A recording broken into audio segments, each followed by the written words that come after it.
whistler. And I know many things, for I walk by night. I know many strange tales, hidden in the hearts of men and women who have stepped into the shadows. Yes, I know the nameless terrors of which they dare not speak.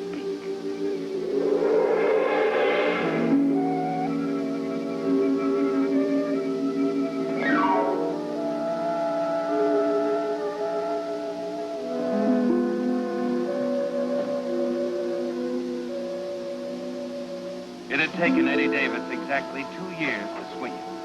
And 2 years was very good time, even for a smart lawyer and financial advisor like Eddie.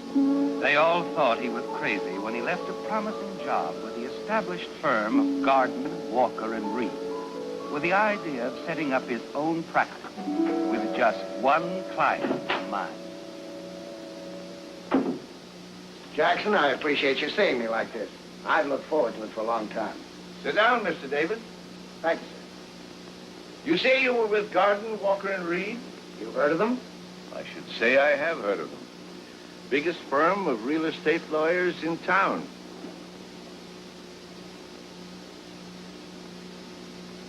Why did you leave? Well, frankly, Mr. Jackson, I've always wanted to have an office of my own, and I heard that you needed someone to tend to your affairs. Is that the only reason? Phone him if you wish. I will. So you heard about the opening? You've probably also heard about my dismissing Mr. Robbins. Yes, sir. For a very good reason, Mr. Davis. You see, my holdings run around $5 million. And I must have a man in whom I can place complete trust. I found out I couldn't trust Mr. Robbins. Well, if we do come to an agreement, Mr. Jackson, I'm sure you'll discover you can trust me. That remains to be seen, Mr. Davis. That remains to be seen.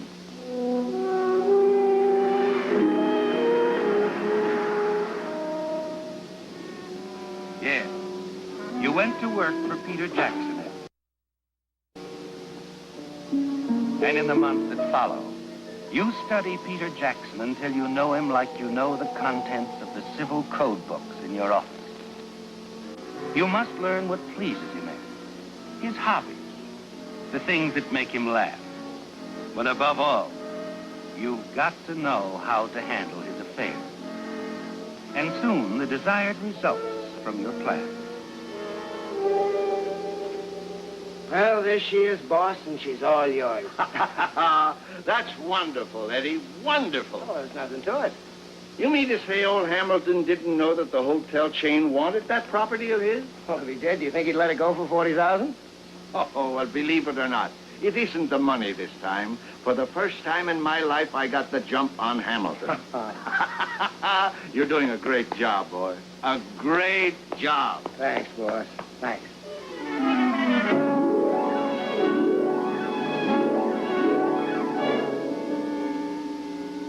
The next jump is the big one, isn't it, Eddie? It took lots of work and months of waiting. But you know when Peter finally comes around, he'll drop it like a casual remark on the weather, and you'll be ready. Yes, at the moment it comes.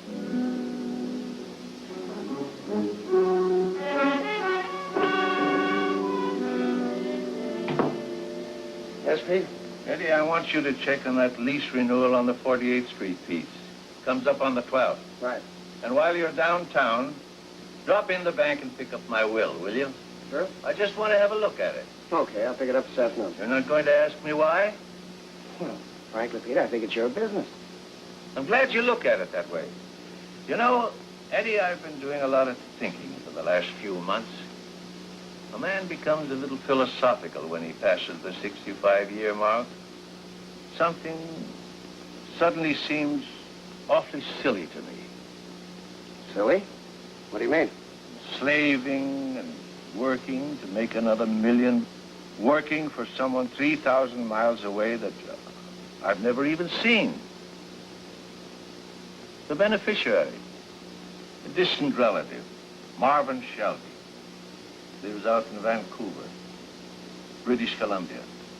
Doesn't it seem rather strange to give your life's work for someone that you don't even know? Well, frankly, Pete, I don't think that's for me to say. I admire you an awful lot, and I like you, Eddie. Thanks, boss. I found something in you that I've never found before. Something that I never could buy. What's that? Friendship. Now, you bring me the will. I'm making you my beneficiary. Pete, what are you saying? Not another word. Just bring me the will. I'll take care of the rest. Oh, now, look, Pete, you don't... It's an order. Well, okay, you're the boss. And that was it, Eddie. A year almost to the day. And there's a new will simply because no one else in town was smart enough to see that old Peter Jackson was a pushover for the right boy. It's legal now, and Peter has written a personal letter to notify the former legatee in Vancouver, because that's the way he does business. There's nothing between you and that $5 million, Eddie, but time. And then, on a bright afternoon in mid-April, Peter Jackson brings the biggest surprise of all. All right, Pete, I give up. What is it this time? We buying a new brick heap? No. There's something more important than that. See, I got it. You put over a new deal on Hamilton. No, you'll never guess in a million years. Eddie, I'm getting married. Married? I told you you'd never guess. I've decided I've been a bachelor too long. It seems silly, doesn't it? Getting married for the first time at 66. But still, I've heard of others. Who is she? A young lady, a tenant of mine at the Riverside Drive apartment. Oh, young lady, huh? Well, just how young, Pete? 40? 45? Oh, I said young. Marcia is 24. 24? Oh, now, wait a minute, Pete. I know what you're going to say, but don't say it. I want you to meet Marcia first. What, no congratulations? I think your suggestion's a good one. Suppose I meet her first. I've made all arrangements.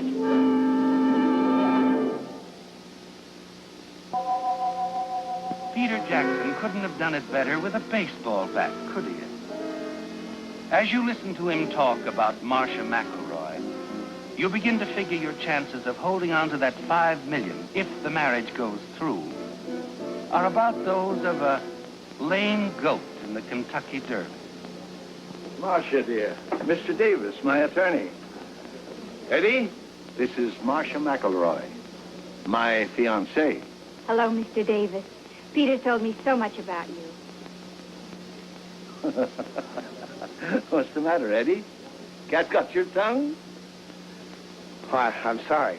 How do you do, Miss McElroy? Won't you sit down? Thank you. Well, this calls for some refreshments. You, my dear? Anything you say. Oh, champagne would be in order. I'm sorry I kept you both waiting. Well, that's all right. Peter is proud of her, isn't he, Ed? She leaves the two of you alone a moment, almost as if she knew you were waiting for an opportunity to discuss her. Well, Eddie, how about congratulations now? She's very charming. Very, very beautiful. You approve? Do you mind if I speak frankly? You've got a right. You're my best friend. She's marrying you for your money. I knew that was coming. Oh, now, Pete, you're a very realistic guy. You don't really believe she's in love with you, do you? She hasn't asked me for a thing. It's smart to rush you. Where does she get your name on that marriage license? Oh, look, Pete, you're 66. She's 24. Does that make sense? Now, wait a minute, Eddie. All right. I just don't want to see her make a fool out of you. After all, Pete, you're my best friend, too. All right, Eddie, go ahead. Well, after you're married 2 months, she's going to ask you for everything you've got. And if you don't give it to her, you're going to find yourself a defendant in a separation suit. And don't forget, Pete. She's going to be using those gorgeous eyes on a jury. I still think you're wrong. Okay? Let me make you a bet. I'll draw you up a marriage contract. That's not too unusual these days. Now, if Marcia marries you in face of the kind of contract that I draw up, well, I'll eat crow from here on out. Fair enough? You'll give us your blessing then? Pete, if she signs that contract, you can make me the #1 flower girl. Good. Bring it around tomorrow, and I'll have her there to sign it. Atta boy. Hello, Mr. Davis. Peter's just been telling me you think I should sign some sort of agreement before we're married. Well, yes, as a matter of fact, I have it right here. Yeah, I always feel it's better to clarify these sort of things. Oh, stop hemming and hawing, Eddie. I've already told Marcia why you thought she should sign it, and she has no objection at all. Oh, Peter, you're embarrassing Mr. Davis. Come on, let's see it. There you are. Ooh, it looks so legal. Yes, well, briefly, it provides the amount of money that you're to receive as an allowance while you're married. Oh, It also provides for any alimony or claim for support in the event of divorce or separation. and how much is it to be? Well, the allowance is $75 a week. But in the event of divorce or separation, nothing. Well, what do you think, Marcia? Well, I think the allowance is entirely too much. You better make it $50 a week. After all, Peter, with you to take care of me, what in the world would I do with $75 a week?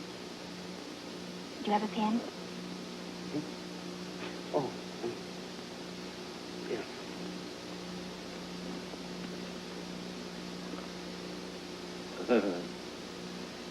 Eddie, what is a flower girl worth?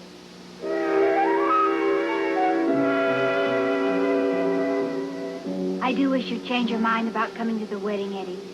You're the only friend Peter has. I'm only his attorney, Miss Mackle. Marcia. You're a very nice attorney. I tell you, I think you're the most amazing woman I've ever met. Thank you, Eddie. Still can't believe you're in love with him. That's why I drew up that contract. Why, Eddie?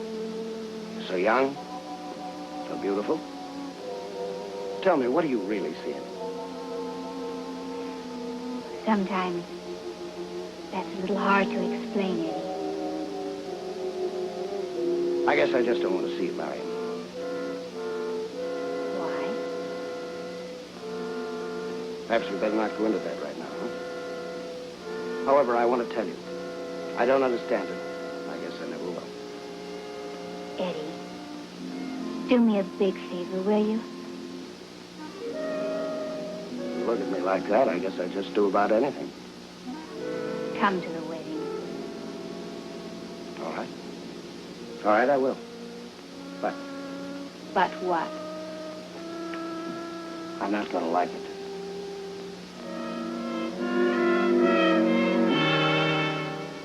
It's 3 weeks after the wedding before you get another chance to see it. Peter calls to say that he won't be at the office all day.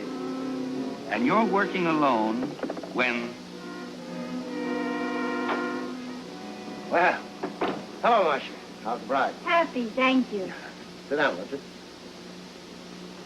What brings you in town? Well, let me see. Was it 2 reasons or 3? First of all, Peter has cold. Yeah, I know. He called. Oh. Secondly, he asked me to run some errands for him. And third, guess. I give up. I thought you might ask me to lunch. It's a great idea. What are you working on? Oh, copy of Peter's will. Oh, that. Yes, that. Now that you're married, you'll have to be provided for one way or the other. Oh? All right, now let's not go through that again, Marcia. No. I'm interested. You ought to be. That's why you married him, isn't it? You're being very cruel. Now, hold it. We're alone, Marcia. You can let your hair down.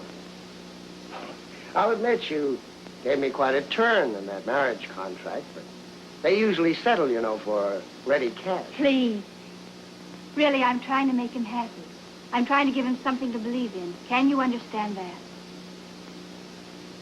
There's no way I can convince you? Yes. There's one way. What's that? Sign away your interest in the estate. I see. You're genuine, though, aren't you? You're a real friend. You don't care about his money. What has that got to do with it? He's told me you're current beneficiary. How did you get that out of him? Third degree? I'm sorry, Marcia. Couldn't help it. So you see, I can't help wondering about you, Eddie. I'll leave that up to Peter. He's wondering, too. You seem so concerned about the marriage. What did you tell him? Nothing. I see. So, I'd convince you if I signed away my interest in the will. After that, Marcia, I'd believe anything. You know, you'd convince me if you signed away yours. I've already told you the money means nothing to me. What about you? Peter's my best friend. Does that answer your question? There's only one way you can answer it, Eddie. We'll go to him together, and we'll tell him we want the will restored to its original state. Just as it was before he met either of us. Oh, you can't mean that. You'd give everything up for... Of course I would. Marcia, this doesn't make sense. You're young. Pete's 66. I told myself the will was the only answer. It's been terribly hard to convince. They don't come like you. Even in dreams. Marcia, I don't think I have to tell you this. Women have a way of knowing. But I think you... Please, Eddie. This isn't right. It's not fair. Yes, I know. I'm sorry. I guess I'm just not used to playing on the second string. But I want you to know, Marcia, after Pete's gone, I'll still be around. Wait. I'll remember that. Well, should we go to see Peter about changing the will? Marcia, you're not only beautiful, but you're smart. So I refuse. He disinherits me anyhow. Because my motives are not pure. Okay. You win. Let's go.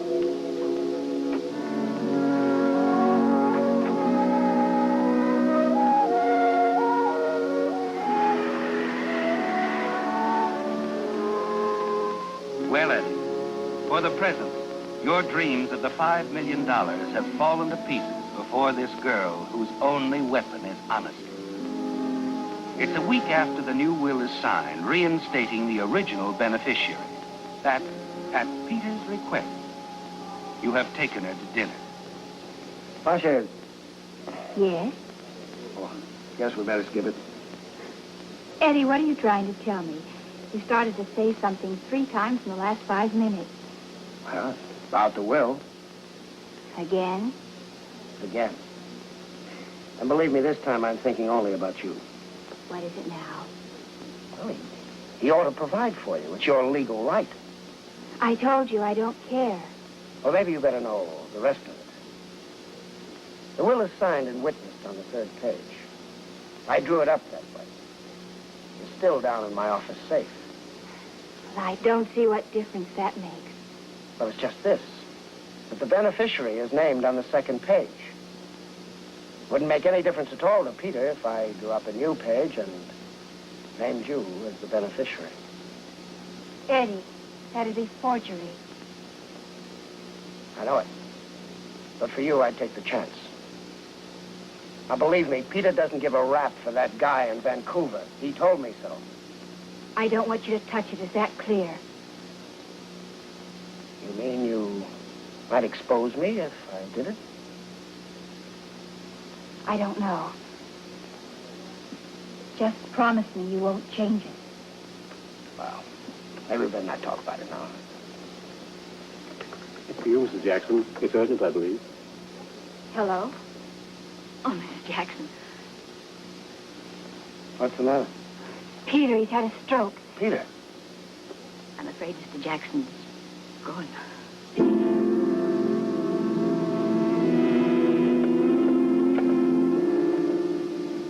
Eddie, come on. Get Mrs. Jackson a taxi. Yes, I've sir. got to get back to the office. We'll need you there. Now, don't argue with me. You go on ahead and talk to the doctor. I tell you, I got to get back to the office. It's page 2 of the will that's on your mind, isn't it? You know you'd never have a chance with your own name. But with Marcia, your plan might still pay off. It takes you only a few minutes, and you're ready with a new page 2. You still aren't sure of Marcia, but with $5 million at stake, you know it's worth the gamble. The funeral isn't the time to tell her, is it? But you're certain that you'll have plenty of time together after you file the will for probate. Dated just last week. Well, I suppose that's understandable. Well, you see, Mr. Jackson's death was unexpected. I planned on bringing it down this week. Well, it's correctly executed, witnessed and so on. I don't think there'll be any difficulty. Mrs. Jackson is the natural beneficiary, of course. Oh, that's right.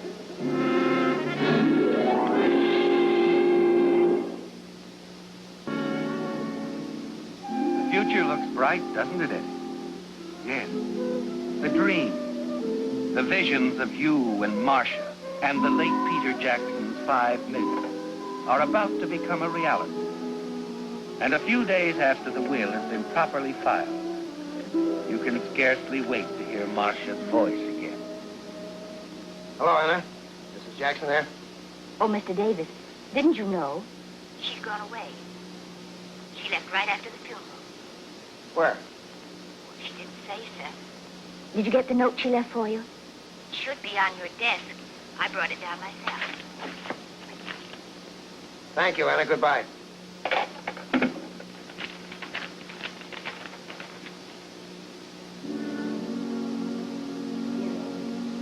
I'm writing you this because I'm leaving now for good. And I know we'll never see each other again. Thanks so much for your kind services. I appreciate everything you've done more than I can say. It was strictly business, you know, so I want you to send me a bill. I shall always think of you as a very helpful friend. Cordially, Marcia Jackson.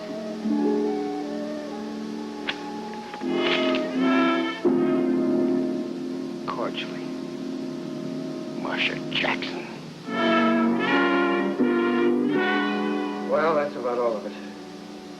I was in love with her. There's more of that at the end, at least, than anything else. Naturally, you hope that you two would... Sure, there's no point in denying that. Now that it's all over, there are just a few points I wanted to set right. Oh, don't get me wrong. It's not because I'm honest. Just couldn't stand for her to make a sucker out of you, eh? She has absolutely no claim to that estate. Belongs to a distant relative, a guy named Marvin Shelby. He lives in Vancouver. I have the genuine pages of the will here. Good. Well, incidentally, you don't have to worry about that forgery charge, Eddie. Doesn't make much difference. Anyway. What do you mean? Doesn't make much difference anyway. Look, I don't know what league you play in, but $5 million makes a big difference to me. What did you call her, Eddie? A beautiful question mark? Yeah. Probate court called yesterday. Asked us to check on her. It seems there was a reason she came here to marry Peter Jackson after he changed the will in your favor.